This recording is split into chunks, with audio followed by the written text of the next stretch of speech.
Alright. Hi everyone, it's me, and today let's watch a game theory about good and bad gods. Together. Thanks to Google Play for sponsoring today's video. Thank you. Thank you so much. And that's how a living pink sentient goo is the single element tying together the last 8 years of games and 20 plus books. With that, I'm the Freddy's. I fell asleep at my computer while working on a script again, didn't I? No, you have been summoned by the sacred ring. Oh my gosh, maybe I got isekai. A ring that will grant you whatever your heart truly desires. Great, awesome. Can it write my next year's worth of scripts? No. But that's my heart's desire. Can I get a vacation? No. Seriously? What can I ask it for then? You Come on, this ring is a bit useless lah. can be a hero. Go on an epic quest. Save a world in peril. Sounds more like that's your desire, and I'm just here so you don't actually have to do any of the work. Maybe the ring can try someone else. Yeah, maybe you just move on. Game theory. Hello, Internet! Welcome to Game Theory! Hello Internet, welcome to Game Theory. Hi. Let's start. Where each episode is a literal adventure waiting for you inside your pocket, provided you're watching on a mobile device. Speaking of mobile devices, today's episode is sponsored by Google Play. I gotta Thank you admit, so that much. one right there, Thank you. that's pretty exciting. Especially since Google Play is literally my go-to place for anything that I need on my phone. In case you've missed it, Google Play is the online store where people can discover all their new favorite games, apps, and entertainment for their Android devices. Considering that I'm constantly looking for new games and movies to talk about, I am always here. My entire collection of superhero films, here. Novelized animatronic adventures, here. Games for the channel, my personal life, and for Ollie, here, and here. I am literally like their highest tier member, I use it so often. It's also the place to find the latest, greatest games that you'll want to play on the go. Case in point, our topic for today, Octopath Traveler, Champions of the Continent. A brand Wow, Octopath Traveler, champions of the continent. new choose-your-own-adventure JRPG from Square Enix, who, let's be honest, are legendary within this genre. Let's also be honest, the best way to find the time to play a JRPG? Mobile. Anyway, the main premise is that you're a traveler who's selected as the chosen one by a ring of divine power. I literally just logged on, and already I'm #winning. Clearly, this ring has got itself some excellent taste. Except, there's no such thing as a free lunch. Or free divine ring, I suppose. Now that you're the chosen one, you have to take down 3 powerful tyrants who have their own divine rings. Only then can you collect all that jewelry, rise, and become the Lord of the... Well, you get the point. But don't worry, you're not alone. Lord of the Rings, maybe? Along the way, you recruit a team of eccentric party members that'll help you when the battles get tough. And they will get tough. Each tyrant is obsessed with one key vice: wealth, power, or fame. And it's up to you which order you tackle them in. Also, can I just ask, why does every bad guy in a JRPG look like the most hardcore theater kid ever? And I should know, I was one of them. Someone slapped that picture into a JRPG. The TLDR is that this game has the feel of the old school RPGs that I loved growing up, and the modern 2.5D look that makes the pixel art really pop. And best of all, it's an honest mobile RPG that's not designed from the outset to squeeze every dollar possible out of you, which, you know, when talking about mobile games is kind of an important distinction to make. This is traditional RPGing. There's some grinding, but nothing that feels unfair. And any truly traditional RPG deserves itself a traditional game theory episode. So today, Yes, a traditional game theory. hey, I'm here to tell you that classic game theory thesis we all love so well: the hero is the villain, actually. You see, the game makes Ta-da! Surprise. it very clear that the 3 tyrants we're going up against are really awful and committing all these atrocious misdeeds, but we're also explicitly told that their reigns of terror are only made possible thanks to the divine rings that they wear, which bestow upon them the power of the gods. Now, remind me, who else has a ring like this? Oh yeah, it's us. In narrative storytelling, one ring just being arbitrarily different and good from all the other ones just doesn't make a whole lot of sense. And taking a look at our actions throughout the start of this game, I'm not convinced that we're all that different from the so-called villains that we're tasked with taking out. In fact, So, MadPat, in this episode, convince me. I think it's pretty darn clear. If these 3 were so easily corrupted by the power of the rings, then it shouldn't be hugely surprising that we also suffered the same fate. So with all that in mind, let me take all of these branching pathways and bring them back together to show you why I suspect we are in fact the real villain of the new Octopath Traveler. Also, because we're talking about some key story elements from this new game, spoiler alert from here on out. Yep, I'm sorry, there might be spoilers. I'm sorry. Sorry. First, let's take a look at the guys that we're tasked with fighting. Titus, the master of power and the leader of a military army formed of criminals. Herminia, the master of wealth who runs the local mafia. And Auguste, the master of fame and murderous playwright. But these are far from one-note mustache-twirling villains. Their backstories are full of tragedy and trauma. As we proceed through Auguste's story, for instance, we learn that his wife was stolen and murdered by his former boss, which thereby set Auguste on a quest for revenge. Herminia's story is even more tragic. Her sisters took her inheritance and sold her off to a distant land where she had to sell her body in order to survive. Eventually, she clawed her way up through the ranks of the mafia, ultimately becoming the godmother and getting revenge on her family. Now, I'm not gonna sit here and tell you that these characters aren't bad guys. They are clearly killers and criminals. Their traumatic pasts don't forgive their present atrocities, and they've enacted just as much, if not more, pain on others than they themselves experienced when growing up. But MatPat makes a very good point. You must remember that, I see down that the circumstances of one's birth are irrelevant. It is what you do with the gift of life that determines who you are. Isn't that more important? Right. Oh, Mewtwo facts, right? Mewtwo said it out. knowing a bit about their histories does make you think differently about how we handle the situation. For both battles, we just roll up and enact our own brand of justice by wiping everyone out. And I have to ask, how is that any better than what they're doing? Is killing these two really the best way to stop them? At the very least, they deserve to stand trial for their crimes so the victims and the families can get closure. Instead, they get us, a vigilante empowered by a divine ring, striking them down. And the story just says that we are the hero instead of the murderous adventurer. Anyways, Is that any better than them? We just kill whoever we please in order to complete our mission, which is exactly what Auguste and Herminia do. It's also clear that we're not particularly worried about the people that we're quote-unquote saving, or the consequences of our actions. In the Herminia storyline, for instance, we aren't just tracking down a mafia boss, we are actively working alongside a rival mafia in an effort to put them in charge of the town. They claim to have good intentions, but they still call themselves the Mafia. How good can they be? And, as you'd expect, when you remove a big mafia boss from power, even if a new one takes over, there's gonna be others trying to fill the power vacuum. The new Don even tells us that we wouldn't have gotten this far without you. So how on earth are they gonna lead the town and survive when we move on to the next quest line? All it takes is someone bigger and badder to come along and suddenly they're gonna be done for. And we don't even have to talk in hypotheticals. Later in the game, we get to come back to the town a year after we were last there, and what do we see? A new big bad has entered the arena, and the government that we actively installed in the region is once again defenseless without our help. Who would have thunk it? If we truly wanted to help these poor people and their town, we'd have stuck around. Maybe helped out the new leaders to make sure everything's on track before we pieced out. But nope, we got what we came for, and we are gone. and how is that supposed to be heroic? You are doing it for a selfish cause. You are not thinking for the masses, for the public, for everyone.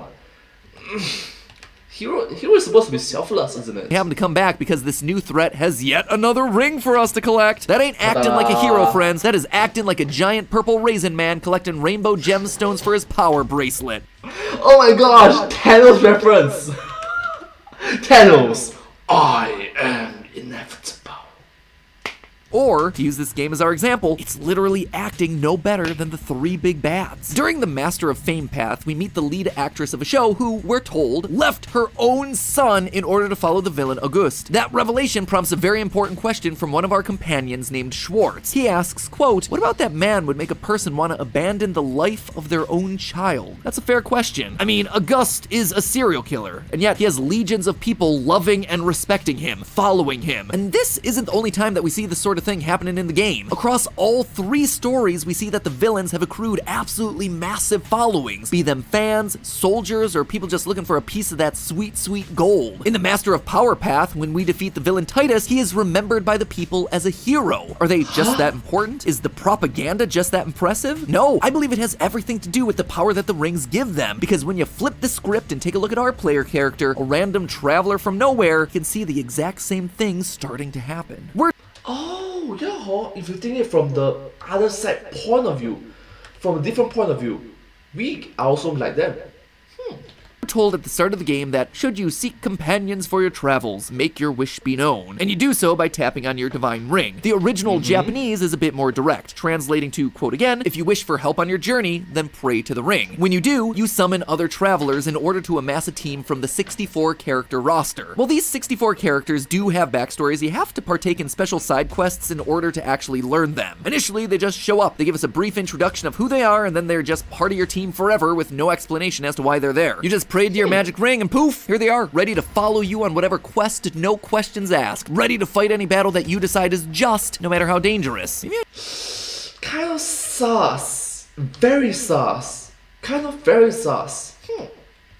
I should get a hold of one of those magic rings. It's lonely down here in the recording closet. I should also point out that when you're asked to pick a story path that you want to go down, you aren't asked which villain you want to destroy. Instead, you're asked, what do you seek at Journey's End? And the options are just wealth, power, or fame. The same three things that we're accusing these villains of pursuing in their own storylines. Where are the options that say, destroy Titus, or free the locals, disassemble the mafia, end a reign of tyranny? Nope, none of that. Wealth, power, or fame. Make the choice just like the villains. They all obtained magic rings and pursued one of those endeavors. And that's exactly what we're doing too, friends. We're just going one step further and seeking all of those options. We're using the rings to do exactly what the enemies of the game did, just better. Mastering all three in order to take our place as the most famous hero in the land. So, The most famous, the wealthiest, and the most powerful tyrant's replacement.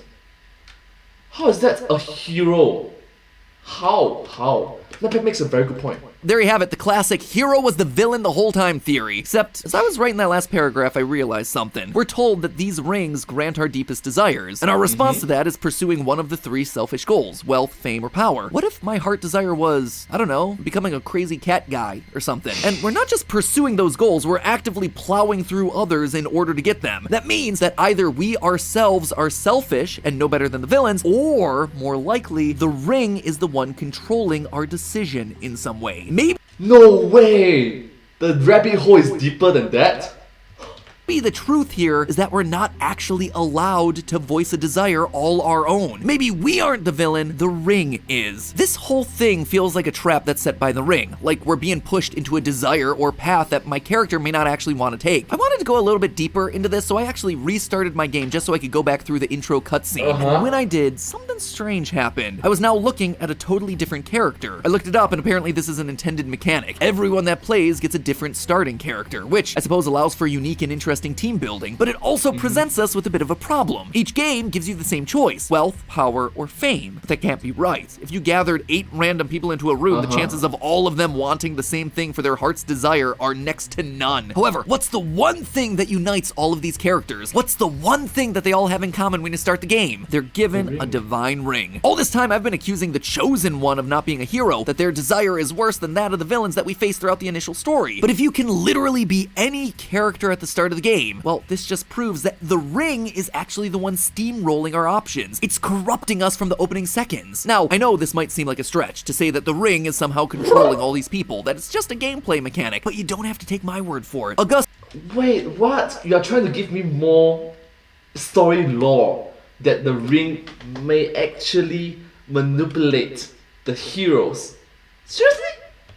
Now I'm intrigued. I'm interested. Basically tells us this after we defeat him and take the ring away from him. Finally, the ring, free from that abomination, I am released. Throughout his story, we're told not once, but twice that August has no desire for fame, despite being the master of fame. In fact, he refers to fame as snobbery. He's an artist. He wants to create amazing plays to help reveal the desires of man through his work. He is not doing it for the fame, but the ring is the thing that's forcing him to. August's ring corrupted him and forced him to follow not his own desires, but rather its own desires. The exact same choice that we find ourselves presented with at the start of the game, pursuing one of 3 dark desires, but never given the option to choose something else. Okay, so clearly these rings have power over the user, but can I really say that they have their own desires? The answer is yes, because these aren't just any rings, they're divine rings. Rings that came from a god or are godlike. Now, this is an important detail to keep in mind when looking at the final form for each of the game's major bosses. Each one is named after one of the 8 primary gods from the original Octopath Traveler. August becomes Prince of Thieves, Titus becomes the Thunderblade, and Herminia becomes the Huntress, the exact same titles as 3 of Orstera's gods. We later learn that these rings aren't just powered by these specific gods, they are these specific gods. Wow. It makes sense too. Brand the Thunderblade, for instance, is the god that offers the warrior class in the original Octopath. Titus gets this ring and then pursues becoming an all-powerful warrior. So what about our ring then? Well, after you beat the initial 3 villains, we're told that our ring is Aelfric, Flamebringer's ring. Aelfric, like the other gods, grants a particular class in the original Octopath, the Cleric, basically a white mage that specializes in healing and light magic. But Aelfric is also one of the few gods where we get some of his extra backstory. You see, they're the one that imprisoned the evil 13th god by calling down fire from the heavens, which became known as the Sacred Flame. This led the Order of the Sacred Flame to be formed, an order which essentially runs the country. Although not all people are religious, the order is super important to the running and governing of the continent. We see in the game that they have an army, that they can elect individuals into positions of power like they do with Titus. And in the Master of All Path, we even discover that the Order supervised a non-aggression pact between the various kings of the continent. The Order runs this place. The priests of Aelfric are the ones with all the power. But then suddenly, these other gods start using people. They start turning them into godlike beings in order to amass their own followings. Titus literally wants to overthrow the Order of the Sacred Flame. So what happens? Well, Aelfric gets us to go in and re-establish the status quo, stopping Titus's coup, pulling August and Herminia from their positions of power to help restore the order as the most important thing in the land. This isn't about saving the people, it's about making sure that Aelfric is still the most worshipped god on the continent.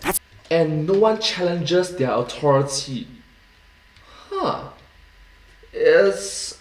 a bit conflicted right now, because on one hand, it's cool, peace and everything, but on the other hand, how about growth and development? We know historically when they have more options, more variables involved, people tend to rise up, people tend to be more creative, people tend to want to improve their lifestyle for the better, for the next generations. If we are just taking all this god, I'm the only god, that's very limiting. That can be very detrimental on the long run. That's why it doesn't matter which character you start the game off as. You aren't the important one here. As long as someone does the job, Aelfric gets exactly what he wants. And if Aelfric isn't all that great, maybe that 13th god wasn't so evil after all in the original Octopath. But that, my fellow travelers, is a theory for another day. In the meantime, remember, it's all just a theory. A game theory. Thanks for watching. And thanks one final time to Google Play for sponsoring this video. I love it when we get brand deals like this because it gives me an excuse to make time for games that I wouldn't usually have a chance to talk about on the channels. I grew up with JRPGs, but haven't had much chance to play them lately because life is busy, you know? So when Google Play approached me and asked me to make a video about their latest releases, I jumped at the chance. Octopath Traveler, Champions of the Continent was a fantastic way to hop back into the genre. Obviously, the story and characters are a lot of fun, but the 8-party battle system gets real deep. The strategies they have to figure out to make sure that all your bases are covered while also having enough super effective moves to take down your opponent, that's the exact type of challenge that I love in video games. So yep, the game is like, challenge! And then NetPad is like, challenge accepted! if you want to check out Octopath Traveler Champions of the Continent, it's available for free on Google Play via the link in the description. Go over there and tell them that Game Theory sent you. And I'm being serious about that. Go down to their comments, the reviews, whatever, and tell them that I sent you. Spam the comments saying that so they know that I pushed a lot of you over there, and then they can be all like, whoa, MatPat and his community are really passionate, let's do more stuff with them. Because honestly, guys, it's a win-win for all of us. You get yourself a great free game, I get myself an excuse to play a game that doesn't have animatronics in it, and creative teams that have worked hard on these awesome experiences find themselves a loving new audience. So I just love it that MatPat can just put in a FNAF Five Nights at Freddy's reference. thank you to Google Play for sponsoring this video, and thank you for watching and going over there to comment. As always, my friends, I'll see you all next week. Thank you so much for watching this video. I hope you find this video very interesting to watch. It's the story lore, the thought behind it is kind of intriguing, very interesting to think about it. After all, it's just fiction, but it can have really good, meaningful, real life effects, isn't it? Well, anyways, let's do the outro. Thank you so much for watching this video. If you do like this video, please remember to like, share and subscribe to my channel and comment down below. If you have any of us, down below. Don't forget to follow my channel. I hope to see you in my next video. But hey, that's just a theory. A game theory. Thanks for watching. Subscribe.